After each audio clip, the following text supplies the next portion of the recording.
Nous avons sur le magazine Financier Investi, une émission que nous portons pour nous chaque semaine, pour nous essayer de regarder quelles opportunités et comment pour nous gérer le pays, ça, particulièrement l'administration publique là, et comment le système est supposé fonctionner.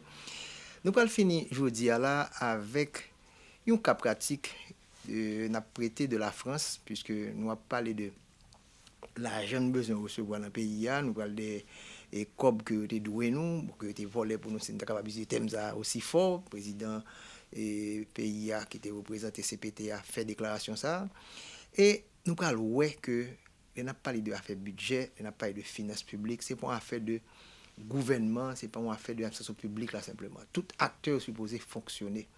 Schéma ça nous utilise très souvent pour regarder écosystème, nous regarder acteurs publics yo, avec acteurs non publics yo, et nous parlons ouais comment que dans ce centre là moins digne que c'est exécutif là qui a un rôle très important pour jouer pour préparer ça ne t'a capable de projet de loi des finances là.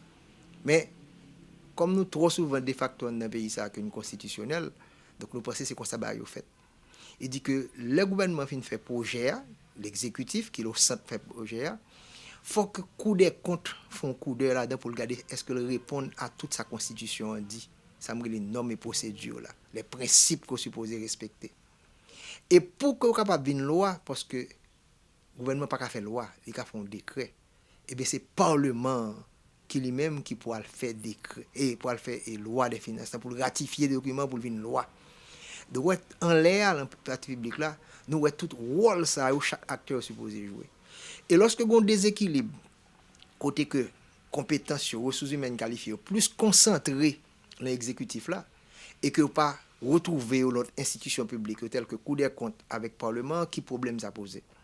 Et ces réflexions ça qu'on a fait dans ça les capacity building pour nous reconstruire pendant que institution a terre aujourd'hui a écrasé et bien faut nous reconstruire. Faut nous reconstruire pour capable faire travail. Parlement faut nous capable mettre en place pas simplement juste les élus mais des gens qui pour capable gain compétence pas va dire pour laisser frapper avec exécutif là non. Parce que si que habite pas qu'on ça ne capable pas brûler loi et ces joueurs connaissent son problème n'y posé. L'inverse c'est la même chose. Donc pour contrôler au monde faut qu'on ait au moins qui principe qui norme qu'a fait yo. Donc jodi a pendant que le parlement pas fonctionner là c'est le moment idéal pour nous prendre jeunes garçons, jeunes femmes qui sortent dans l'université, nous retourner à l'université l'état pour reconstruire le parlement parce que il va le bataille pour aller des cob dette là. Mais est-ce que comme d'être là pour la gueule dans mon gouvernement après qu'on n'y a pas un parlement qui peut superviser qui peut connaître parce qu'il faut passer dans le budget. Coup des comptes là sont l'autre encore. Et émission de faire là nous allons regarder deux institutions qui en général nous pas parler trop de la finance publique. On n'a pas de finance publique nous toujours exécutif là. Et cas pratique nous allons faire là nous allons rôle un parlement et rôle coup des comptes là. Coup des comptes pendant encore sont notre tête chargée lié tout. Allons regarder comment yo choisi monde qui vient dans coup des comptes là. Gain une quantité là aujourd'hui qui gagne 10 ans un mandat de 10 ans. Mais est-ce que moun ça qualifié? Est-ce que moun ça a été choisi parce que suivez mon regard, à regarder pour c'est pas comme c'est Sénat qui lui-même qui fait choix, est-ce que c'est pas des amis sénateurs, est-ce que c'est pas ancien sénateur, ancien député. Donc ça il faut regarder tout. Il faut approfondir pour comprendre de manière structurelle les réformes qu'il faudrait faire. Et nous allons voir dans le cas pratique que nous allons là, nous allons voir très bien. Qui niveau Cour des comptes en France et comment le Parlement lui-même tout pour faire des échanges avec Cour des comptes là sans pas un monde exécutif là présent. Je dis à nous dans le pays d'Haïti. Cour des comptes ça là, combien de rapports qu'il fait, qu'il est supposé faire chaque année. D'ailleurs, Cour des comptes là c'est les comptes publics faut analyser et bail point de vue. Nous allons voir niveau de discussion pour le faire là. Donc nous comprenons que c'est juste al bataille contre bandit remettre sécurité après nous va faire croissance économique. Nous pensons que si nous ramasser l'argent que dans là que pays après vie normal. C'est des bagages structurels très profonds de niveau de monde pour nous préparer pour ça. Et nous allons nous allons tendre le travail ça échange ça qu'a fait entre la Cour des comptes qui a opinion sur budget exécuté en France et perspective que vous aller. On parle du niveau de débat qu'a fait et moun dans parlement autour. Jodi a nous parlons de nous faire élection. Même nous avons un problème avec l'étranger international là tout. On fait élection. Pour supposer faire élection, ça veut dire problème pays a pas le résoudre. Nous-mêmes, il faut être capable d'arriver, mettre en place qui nous va le mettre dans le Parlement. Au niveau de groupe croissance, nous avons travaillé avec le Parlement. C'est la première fois que le Parlement haïtien peut comprendre sa budget, pour comprendre qu'à discuter, pour inviter des ministres venir. Oui? Et ça n'a pas daté de 20 ans, non? Donc là, nous voyons que nous retrouvons dans une situation ça, que nous ne sommes pas capables de lancer. C'est parce que nous n'avons pas créé des structures solides dans le pays, des institutions solides. Je dis à Parlement, pendant le papier là, c'était l'occasion pour mettre des acteurs, des professionnels, pour préparer pour les gens qui vont dans la commission. Et nous parlons des commissions finances et chambre députés en France. Là. Nous parlons de qui niveau premier vice-président dans la Cour des comptes. M. Moscovici, nous parlons de ouais, ça qui passé là. Et laisse ça, nous comprenons que route là longue en pile. On suspend faire émotion pour nous penser qu'on choisit un tel, nous pas choisir tel monde qui est populaire, c'est monde qui a bonne parole, qui fait des promesses, et les institutions ne sont pas en place. Je dis à ne pas préparer pour le prochain Parlement là, je dis. Coup des comptes là, on regarde pendant 10 ans mandat ça, que groupe ça tout fait là, qui j'aime une conférence de presse pour t'a fait, qui j'aime pour t'a capable venir, qui échange, même cap sur budget et qui qu'on bagaille ça très bien, bah que j'aime moi Parlement pour le chita avec coup des comptes, ou coup des comptes dans descendre dans le Parlement pour exposer ça. Pour dire mais ça qui passe dans le compte public là et sans avoir un contact avec l'exécutif. Donc nous avons pile de travail qui pour faire et ça qu'on choisit qu'à pratique ça pour nous que nous allons quitter entendre et pour nous qui volume de travail que nous fait. Donc même si nous avons mettre sécurité dans le pays mais si nous pas préparer les ressources humaines de demain, pas simplement pour l'administration publique, mais également pour le Parlement, pour la Cour des comptes et ensuite bah même citer CNMP, bah même citer ULCC, bah citer UCREF. Donc voilà tout machine ça pour nous remplir avec monde ensuite pour respecter nos normes et pour avoir les résultats on suit cap pratique ça et qui est très important pour nous le travail à accomplir l'infini point comme là mais la France s'il faut si arriver point comme ça vraiment. Ce matin, M. Pierre Moscovici sur le rapport relatif à la situation aux perspectives des finances publiques qui a été publié en juillet par la Cour des comptes. C'est la première audition du premier président de la Cour des comptes par la Commission des finances sous cette législature. Le rapport permet de faire le point à la fois sur l'exécution passée 2023, sur l'exécution en cours 2024 et sur la trajectoire à venir de nos finances publiques, soit autant de sujets qui ont été commencé à être abordés lors de l'audition des deux ministres démissionnaires, Bruno Le Maire et Thomas Cazenave. C'est un rapport qui dresse un constat à la fois sévère pour le passé et inquiétant pour le présent et l'avenir. Il rappelle que la trajectoire sous-jacente au programme de stabilité qui a été présenté en avril 2024 par le gouvernement est moins ambitieuse que celle qui avait été arrêtée lors de la dernière loi de programmation des finances publiques adoptée en décembre 2023. Le rapport alerte également sur des prévisions retenues par le gouvernement pour la période 2024-2027 qui semblent optimistes, que ce soit sur la croissance à venir. La Cour juge que l'estimation de la croissance potentielle à 1,35% par an apparaît, je cite, très favorable, ou sur l'écart de production durablement négatif jusqu'en 2027. Le rapport juge que cette persistance d'un écart de production négative sur une aussi longue période pose la question de la vraisemblance de la trajectoire de PIB potentielle estimée par le gouvernement, je cite toujours. Enfin, le rapport s'intéresse également à l'impact sur les finances publiques du réchauffement climatique et de la bifurcation écologique, autant de sujets dont je sais que son importance est largement partagée ici, et plaide pour une réelle intégration de la planification et de la programmation des finances publiques, ce qui me semble absolument nécessaire. Monsieur le Premier Président, après cette rapide introduction, nous vous écoutons. Merci, Monsieur le Président, Monsieur le rapporteur général, Mesdames et Messieurs les députés. D'abord, merci pour votre invitation à intervenir pour la première fois devant la Commission des finances de la 17e législature. Dès la constitution de la nouvelle Commission des finances, vous m'avez invité, Monsieur le Président, à vous présenter le rapport sur la situation et les perspectives des finances publiques que nous avons publié en juillet. Nous sommes, il faut le dire d'emblée, devant une situation de finances publiques que je considère comme vraiment inquiétante. Je pense aussi que le budget pour 2025 sera sans doute le plus délicat ou un des plus délicats de la Ve République. Et dans ce contexte, notre mission d'assistance au Parlement, qui est inscrite dans la Constitution, est essentielle parce que ça nous met directement à contribution pour informer les parlementaires et à travers vous les citoyens et pour faire vivre le débat démocratique sur les finances publiques qui, en effet, me paraît monter clairement en puissance. La publication de ce que nous appelons le RSPFP chaque année est un jalon pour l'analyse de nos finances publiques et ce rendez-vous est d'autant plus important que la situation est dégradée. C'est notre rapport à la fois le plus synthétique et le plus large. Il est remis chaque année par la Cour au Parlement. Il traite, j'y insiste, de l'ensemble des administrations publiques et la période couverte intègre naturellement les perspectives de finances publiques jusqu'à 2027. Le rapport de cette année propose une analyse détaillée de la situation des finances publiques au vu du résultat de l'année 2023. Il expose les risques qui pèsent sur l'exercice 2024, dont certains se sont matérialisés depuis juillet. Je vais donc actualiser un peu mon propos. Il examine la crédibilité de la trajectoire jusqu'à avril 2027, qui est aujourd'hui un horizon peu concevable. Je sais que le précédent gouvernement prévoyait de ramener le déficit en dessous des 3%. J'essaierai de vous expliquer pourquoi, à mon sens, ce n'est en vérité ni possible ni souhaitable. Et il examine, vous l'avez dit, l'impact du réchauffement, aujourd'hui bien sûr, climatique et de la transition énergétique sur les finances publiques. Nous sommes 2 mois plus tard et les dernières estimations rendues publiques depuis la publication du rapport appellent 2 conclusions malheureuses. D'abord, une bonne partie des risques évoqués dans le rapport se sont matérialisés. Et ensuite, ou plutôt devrais-je dire par conséquent, les constats dressés dans le rapport se sont pour la plupart confirmés et ont pour certains empiré. Et je vous présenterai donc aujourd'hui le RSPFP à l'aune de la situation actuelle des finances publiques.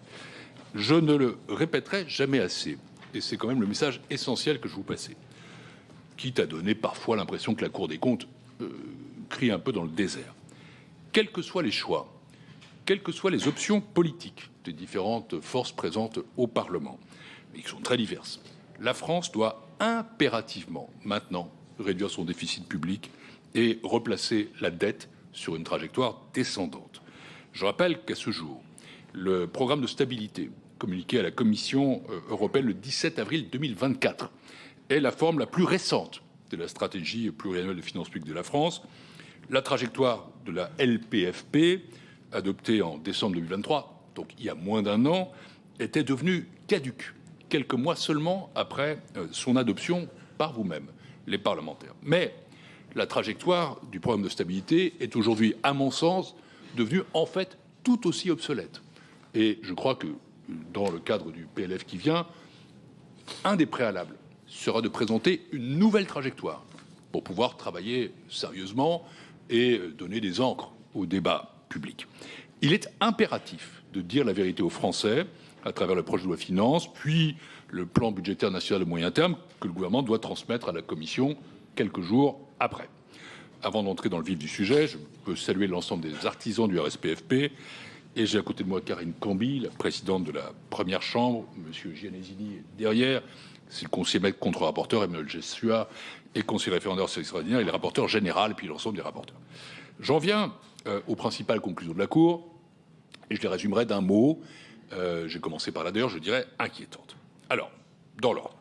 Le premier chapitre du RSPFP examine les résultats de l'année 2023, qui fut une très mauvaise année en matière de finances publiques. Il me semble important de dire quelques mots de cette dégradation de 2023, car elle pèse sur 2024 et les années suivantes. A priori, le contexte de finances publiques était plutôt favorable, mais nous n'avons pas su tirer parti de ce contexte positif et de la fin annoncée à plusieurs reprises du quoi qu'il en coûte. Le déficit public pour l'année 2023, loin de se résorber, s'est établi à 5,5 points de PIB, soit 154 milliards d'euros. Il était, on le sait, de 0,6 points au-dessus des prévisions gouvernementales. Il était dégradé de 0,7 points par rapport à 2022. Et cette aggravation du déficit public a 3 facteurs. Une faible croissance spontanée des prélèvements obligatoires. Je vais y revenir, parce qu'il faut s'interroger là-dessus. Nous avons eu en 2021 et 2022, en post-Covid, des années exceptionnelles. Nous sommes revenus à un rendement moindre. Et la question qu'on doit se poser, et que vous aurez à vous poser au moment du vote du PLF, est-ce que c'est une tendance durable? Et quels sont les facteurs qui pourraient l'expliquer? Deuxième cause, ce sont des mesures discrétionnaires de baisse d'impôts et de cotisations non compensées. Et enfin, l'absence, je dis bien l'absence, d'économies structurelles en 2023, alors que le ratio de dépenses publiques s'établissait toujours à plus de 56 points de PIB. Je l'ai dit et répété maintes fois l'année dernière, cette situation aurait dû conduire à des mesures d'ajustement claires sur les dépenses comme sur les recettes, au lieu de quoi, vous connaissez les chiffres, la dette publique a atteint 3 100 milliards d'euros en 2023, c'est 110 points de PIB, elle excédait de plus de 700 milliards son niveau d'avant-crise, c'est 22 points de plus que la moyenne européenne, c'est 47 points de plus que l'Allemagne, et je rappelle qu'au moment de l'entrée dans la zone euro en 2001, nous étions strictement à égalité à 58,9. Donc ces 47 points, c'est le delta que nous avons accumulé au cours de ces 23 ans, 22 ans, ce qui est pas si long à l'échelle de l'histoire tout de même. Contrairement à ses partenaires de la zone euro, qui avaient pris face à la crise Covid des mesures absolument comparables à celles de la France, entre 10 et 13 points de PIB, notre pays n'a fait aucun effort pour réduire sa dette une fois le choc passé. Et cette très mauvaise année 2023, je suis passé très rapidement car vous la connaissez, elle pèse sur la suite. Disons-le clairement, on peut avoir une crainte qui est celle que l'histoire se répète en 2024. C'est-à-dire que les objectifs fixés pour 2024 ne seront pas atteints, loin s'en faut, et le scénario de 2023 semble menacé. La trajectoire de la loi de programmation des finances publiques, je le disais il y a quelques minutes, est caduque. Et pour l'heure, donc, c'est le programme de stabilité qui constitue la trajectoire pluriannuelle la plus à jour. Pour 2024, le PSTAB prévoit une croissance abaissée à 1% en ligne avec le point de conjoncture le plus récent de l'INSEE qui prévoit 1,1% de croissance sur l'année. Toujours selon le programme de stabilité, le déficit serait réduit de 0,4 points en 2024 pour atteindre 5,1 points de PIB. Quant à la dette publique, elle serait en hausse de 1,7 points de PIB en 2024 pour atteindre 112,3 points de PIB. L'excès serait donc de près de 50 milliards, l'objectif de la LPFP. C'est la raison pour laquelle je vous dis il ne faut pas l'oublier parce qu'elle est toujours là. Et quand le Conseil des finances publiques sera saisi, les écarts qu'il sera chargé de mesurer, c'est par rapport à la LPFP. Donc, ça crée une difficulté au moins méthodologique certaine. Et encore une fois, je pense que vous êtes en droit d'exiger une nouvelle trajectoire, peut-être même en devoir, parce que sinon on raisonne un peu aux patines sur une glace très fine. Mais je ferme cette parenthèse. Ce sont les objectifs inscrits dans le programme de stabilité pour 2024. Ils sont moins ambitieux, ils sont plus modestes, mais ils sont supposément plus réalistes que ceux de la loi de programmation adoptée en décembre 2023. Malgré ça, en juin, c'est donc 2 mois après avril par définition, le RSPFP évoquait des risques pesant sur sa mise en œuvre, à la fois en dépenses et en recettes. D'abord, il est très peu probable, même très improbable, que l'objectif de maîtrise de la dépense publique pour 2024 soit atteint. La loi de finances initiale pour 2024 prévoyait une hausse des dépenses hors mesures exceptionnelles de soutien et relance de 2,5% en volume. Le programme de stabilité a baissé cet objectif à 1,7%. Mais dès juillet, la Cour estimait dans le RSPFP que le respect de cet objectif serait très difficile, puisqu'il reposait, en théorie, sur un effort d'économie en dépenses très important, avec 15 milliards d'euros d'économies additionnelles annoncées en février 2024, qui aurait nécessité, pour devenir vraiment des économies, une loi de finances rectificative. Sinon, vous avez des gels, des suppressions de crédits, mais pour les années suivantes, vous n'avez pas d'économie structurelle. Zéro. Sans loi de finances rectificative, on reste au crédit voté l'année précédente. À défaut, le gouvernement a fait le choix, je ne le blâme pas parce qu'il n'y avait peut-être pas d'autre choix, d'appliquer des mesures de régulation qui concernent principalement le budget de l'État. Le décret du 21 février 2024 a annulé 10,2 milliards d'euros sur les crédits du ministère, puis 5 milliards d'euros d'ajustements supplémentaires en dépenses ont été annoncés en avril 2024, intégrés donc dans le programme de stabilité, ainsi que la création d'une taxe sur les rentes. Après la publication du RSPFP, donc en juillet, le gouvernement a annoncé un nouveau gel de crédit de 10 milliards d'euros. Le problème, c'est qu'une grande partie de ces mesures étaient peu documentées en juin. Je rappelle que ce rapport a été réalisé avant la dissolution de l'Assemblée nationale, mais pour dire le vrai, elles ne le sont pas beaucoup plus aujourd'hui.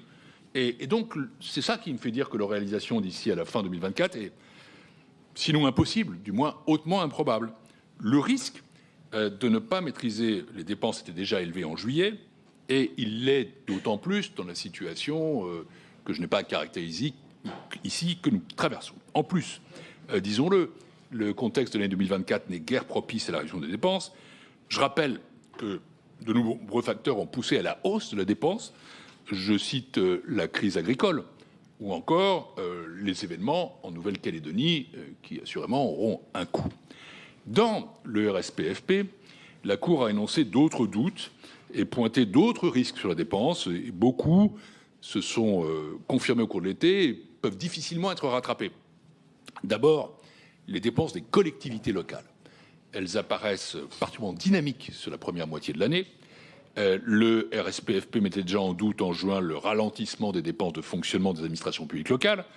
Alors, je le rappelle, que tant la LPFP que le PESTAB prévoient une diminution en volume de 0,5 points en 2024. Donc vous avez d'un côté une diminution théorique, mais qui n'a jamais été documentée. Et de l'autre côté, une augmentation réelle, qui, elle, est bien documentée. Nous soulignons qu'aucun mécanisme contraignant ne permet de maîtriser la diminution des dépenses de fonctionnement.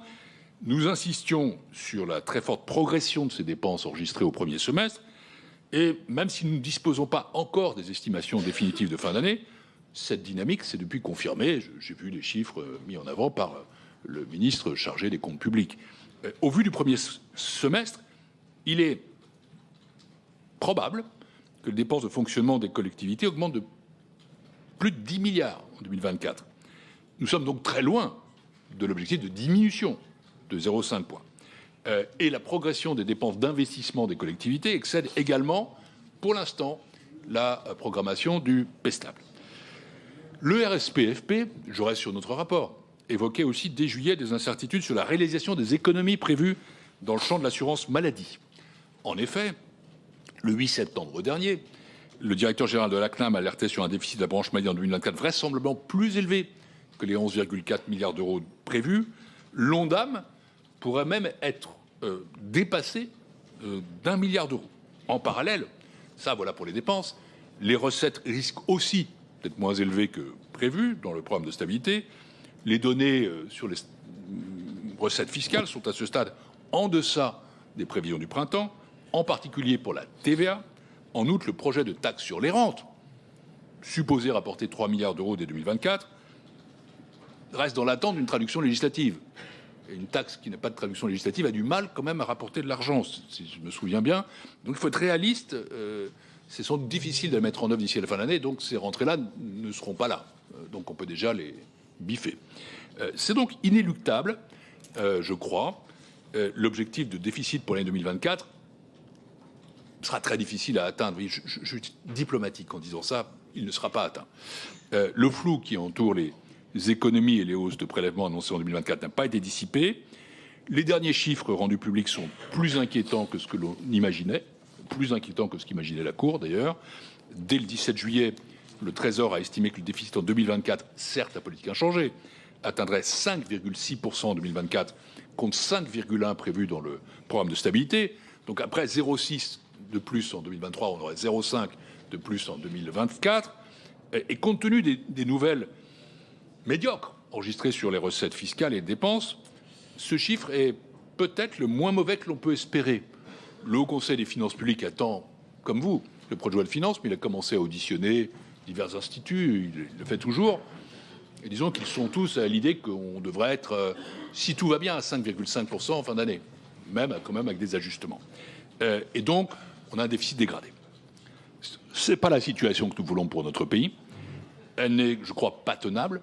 Je rappelle que nos principaux partenaires ont déployé des efforts importants pour réduire leur déficit en 2023 et 2024.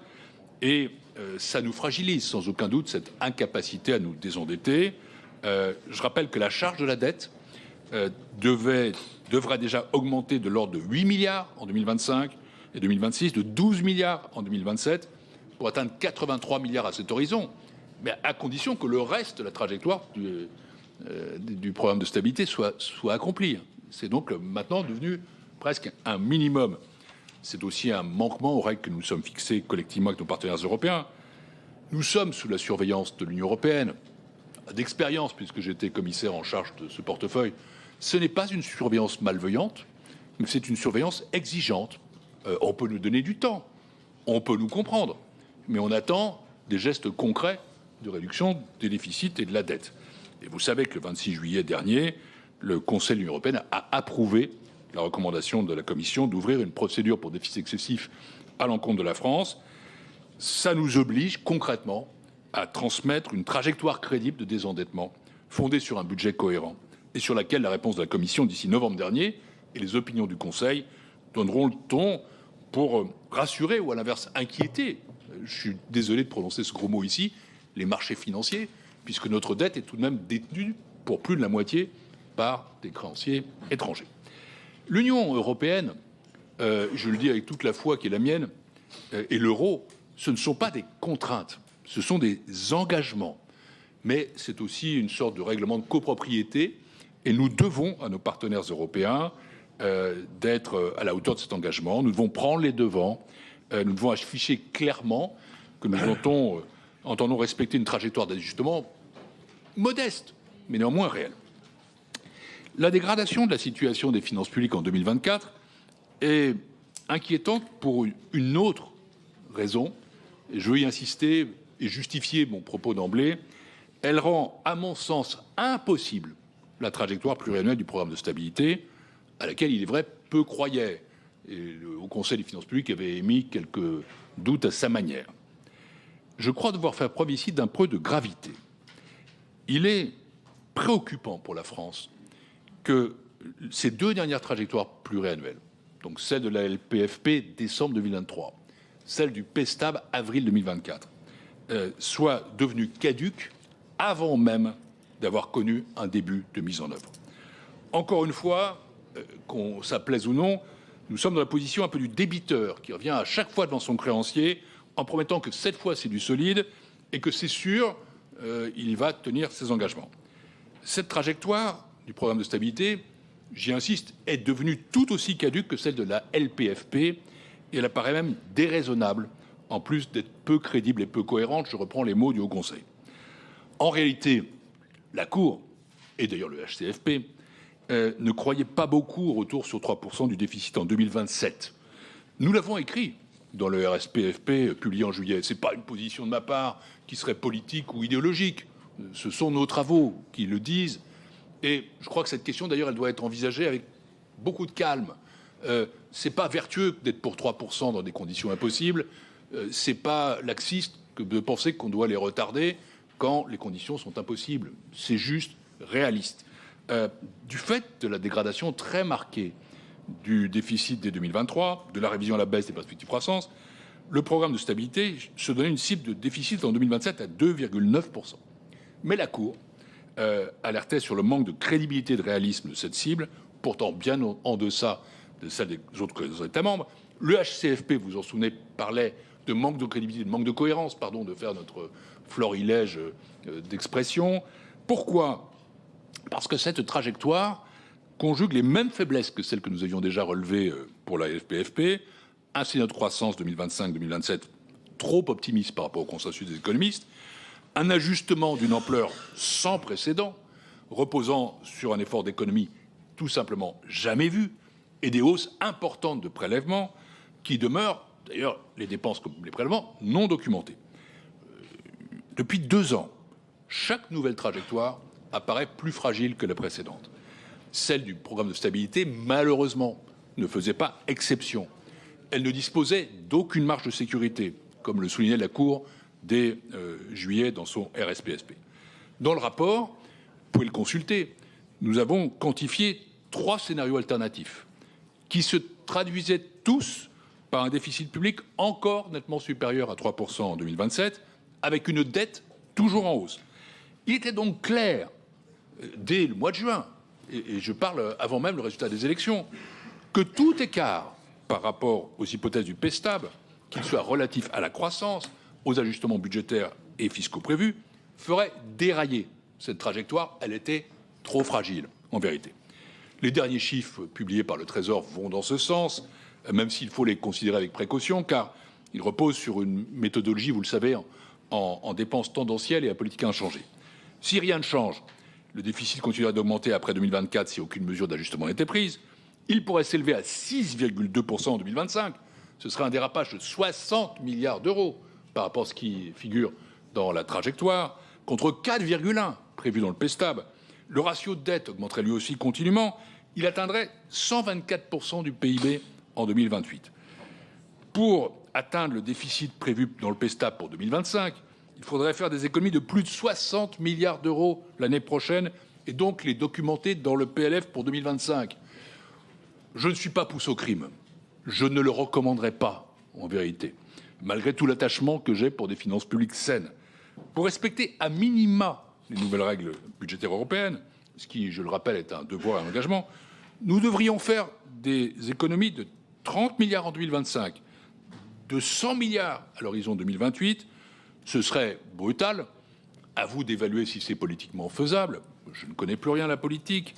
Ce serait socialement peut-être un peu difficile. Et en tout cas, économiquement, ce serait guère cohérent. Parce que retirer 100 milliards d'euros de la consommation publique et privée, c'est tout de même un facteur dépressif qui lui-même risquerait d'entraîner une chute des recettes et donc d'entraîner de nouvelles économies. Et donc, on ne sait pas trop bien, en fait, où ça s'arrête. N'oublions pas les mécanismes multiplicateurs et déflateurs keynésiens essentiels. Alors, que faire, mesdames et messieurs les députés? Cette situation est inquiétante. Si nous ne faisons rien, elle peut devenir dangereuse. Et je pense qu'il y a urgence à agir. J'ai été ministre de l'économie et des finances. J'ai connu un peu la politique. Je l'ai moi-même constaté. J'avais aussi une situation de dette sérieuse. Un pays trop endetté n'a aucune marge de manœuvre. Si on dépense trop d'argent annuellement à rembourser sa dette, 83 milliards, 90 milliards, que sais-je, comment peut-on investir dans l'avenir? Qu'il s'agisse de la transition écologique, si on dirait un mot, qu'il s'agisse de l'éducation, qu'il s'agisse de l'innovation, de la recherche, de ce qui est utile à la compétitivité d'un pays. Et nous risquons de devenir impuissants. Et donc, ce qui est pour moi l'urgence, c'est de construire un projet de loi de finances sérieux, crédible. Et je le redis, qui dise la vérité aux Français. On ne peut pas prendre les lois financières pour 2025 à la légère. Nous avons un peu perdu de temps, chacun d'évaluer ce point. Mais c'est vrai qu'il faut, à mon sens, un point d'inflexion. Je l'ai dit au début, ce point d'inflexion, c'est vraiment réduire sérieusement le déficit et marquer un coup d'arrêt à l'augmentation de la dette. Il est crucial, à mes yeux, je ne rejoins peut-être pas tous les points de vue exprimés ici, que ce que j'appellerais un vrai projet de loi de finances complet, détaillé, soit déposé. Ce n'est peut-être pas votre point de vue à tous, je l'ai lu ici ou là, le temps manque sans doute pour cela, mais je crains que si on ne dépose qu'un squelette ou une architecture à dépenses constantes, qui sera ensuite amendée par le Parlement, c'est son rôle, mais complètement, à ce moment-là, ça ne réduirait pas beaucoup les déficits, la qualité de la dépense publique en serait peu améliorée, et donc, moi, je militerais plutôt pour le sérieux de prévision et d'une trajectoire qui prime. Quels que soient en tout cas les arbitrages rendus, quelle que soit la date des dépôts, quel que soit le contenu du projet de loi de finances pour 2025, enfin, il y a quand même des règles constitutionnelles. Il y a celle de la loi organique qui implique qu'on dépose le Parlement devant vous le 1er octobre. Mais il y a aussi il y a celle de la Constitution qui vous impose d'avoir 70 jours de délai d'ici à Noël. Donc, faites le compte à rebours. Donc, on ne peut pas attendre trop. Le Haut Conseil des finances publiques rendra un avis sur le réalisme des prévisions macroéconomiques, de recettes et de dépenses, ainsi que sur la cohérence de ces projets de loi avec les orientations pluriannuelles définies dans la loi de programmation. Et il a aussi besoin d'un peu de temps, le Haut Conseil. Donc, on est vraiment... Pour le 1er octobre, c'est bien difficile. Combien de temps après? Au-delà du budget pour 2025, il est impératif, à mes yeux, de rebâtir une stratégie pluriannuelle pour nos finances publiques, sans s'arc-bouter sur l'horizon 2027. Il faut absolument arrêter de nous engager sur des chiffres que l'on ne pourra pas atteindre, car là, nous manquons vraiment de crédibilité. La trajectoire du programme de stabilité présenté en avril était non crédible, non cohérente. Le HCFP et la Cour le soulignent. Il serait déraisonnable de tenter de la respecter à tout prix. Et je le dis ici, la cohérence et la crédibilité, c'est d'assumer que la France aura sûrement besoin de plus de temps que la période 2024-2027 pour repasser en dessous du seuil des 3% de déficit. Et à ceux qui me suspecteraient là d'avoir une position personnelle, je reporterai à celle prise par le gouverneur de la Banque de France, qui est exactement identique. Pourquoi ? Parce que nous avons tout simplement les chiffres sous les yeux. Ce n'est pas un parti pris quelconque. Réduire notre dette, c'est une obligation.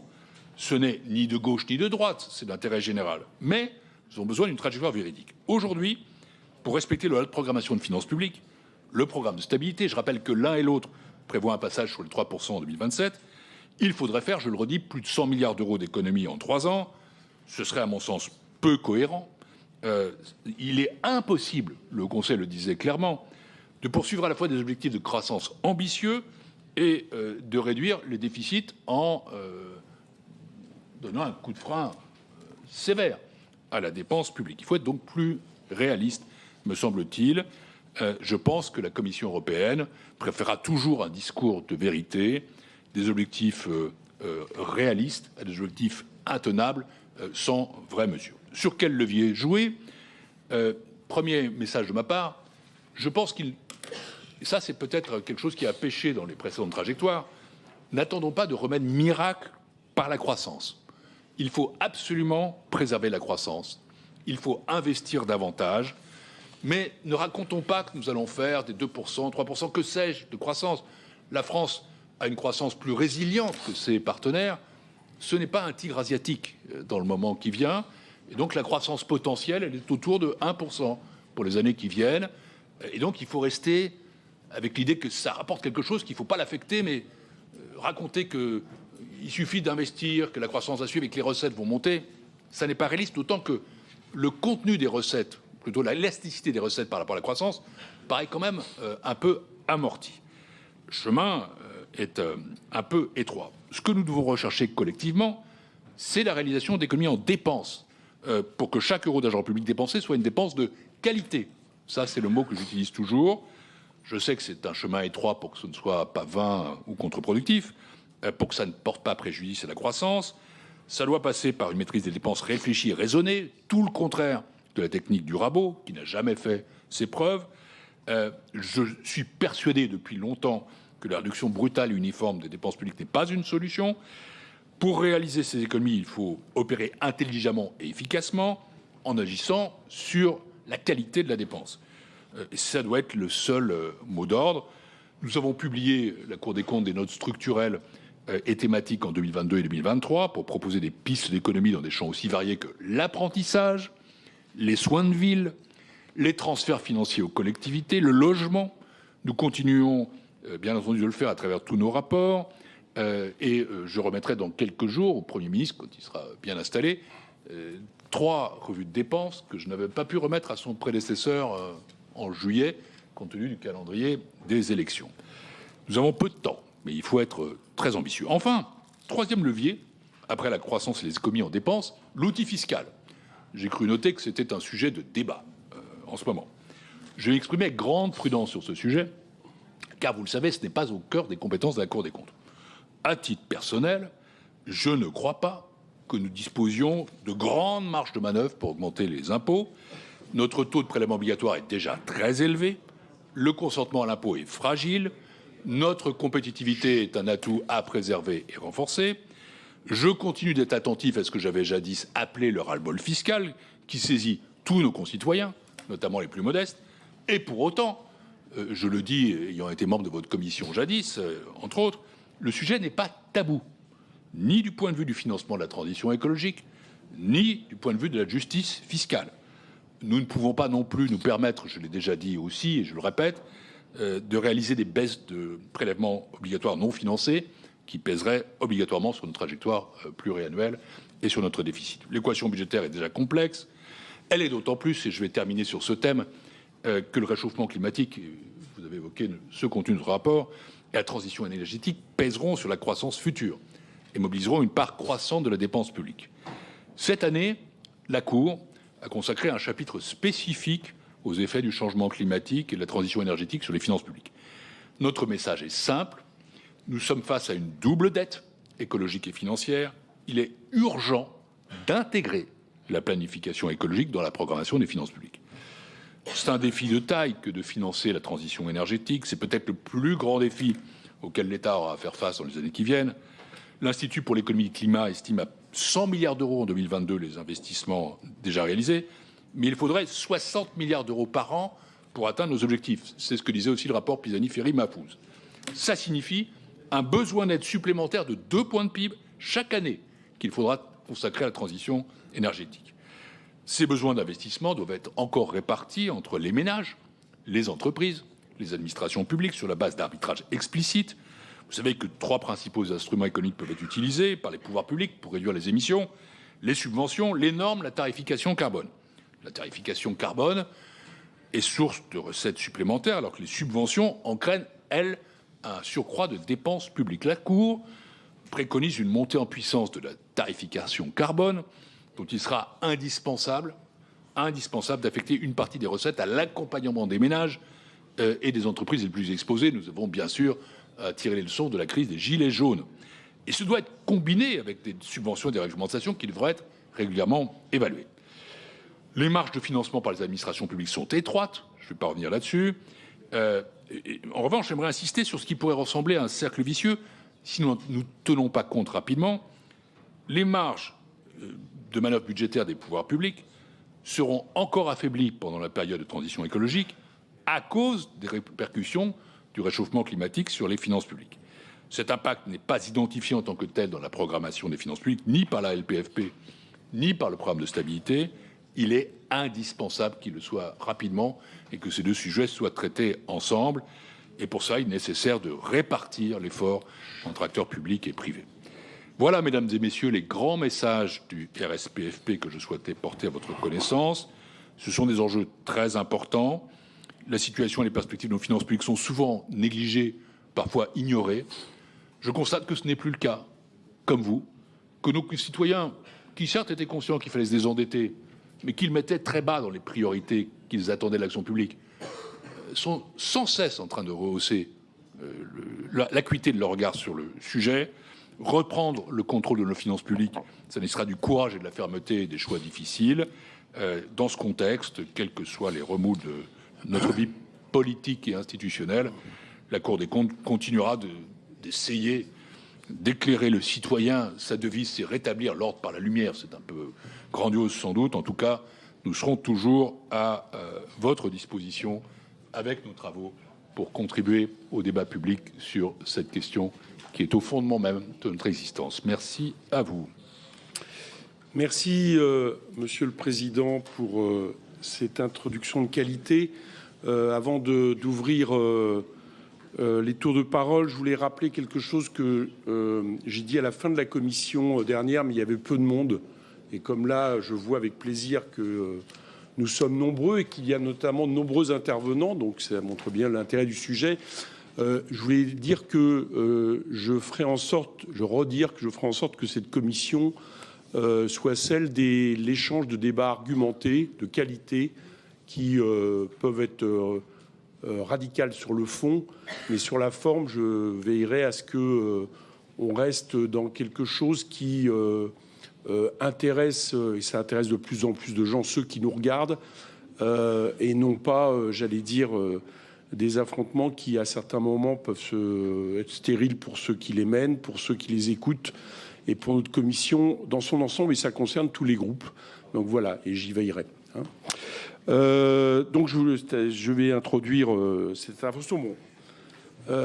Déjà, je voulais souligner quelque chose. Je suis heureux, mais c'est pas la première fois que vous le faites, que vous mettiez en parallèle la question de la dette écologique et de la dette financière. Moi, je considère, et je l'ai souvent dit, que la première est mortelle, la deuxième ne l'est pas. Autrement dit, dans les temps qui sont les nôtres, je pense que la première, j'allais dire en termes quasiment hiérarchiques, je ne sais comment l'exprimer, est à mon avis celle qui est essentielle. La deuxième chose que je vais vous dire, c'est que on ne pourra pas vous faire le reproche par rapport à la trajectoire budgétaire, notamment au PSTAB qui nous avait été présenté, de ne pas avoir annoncé quelque part la couleur, y compris en parlant de crédibilité. Et le moins qu'on puisse dire, c'est que, et pas seulement à vous d'ailleurs, parce que nous avions été plusieurs à le souligner ici, que les chiffres annoncés récents du déficit pour 2025, enfin possible, en tout cas j'allais dire à valeur zéro pour 2025 et 2024, sont évidemment très éloignés de déficit annoncé dans le programme de stabilité. Alors, c'est là-dessus que je voudrais commencer parce que... Voilà, chers amis, moi, c'est un apprendre en pile. Parce que vraiment, cas pratique, ça, j'en ai fait là, pour nous voir comment que si nous voulons un développement dans le pays, ça, si nous voulons parler de prospérité dans le pays, ça, si nous voulons parler réellement de amélioration des conditions de vie de la population, si nous voulons réduire les inégalités dans le pays, ça, il faudra que nous arrivions à pratiquer la bonne gouvernance, la transparence, la reddition de comptes. Dans la première partie de l'émission, je parlé d'une image ça que nous offrons au monde et à Haïtiens qui sont ici, sous comportement entre les deux parties. Donc il y a beaucoup à faire, il reste beaucoup à faire. Et il faut construire ce pays, et construire à la base, et construire au niveau des institutions. Nous remercions, à la semaine prochaine.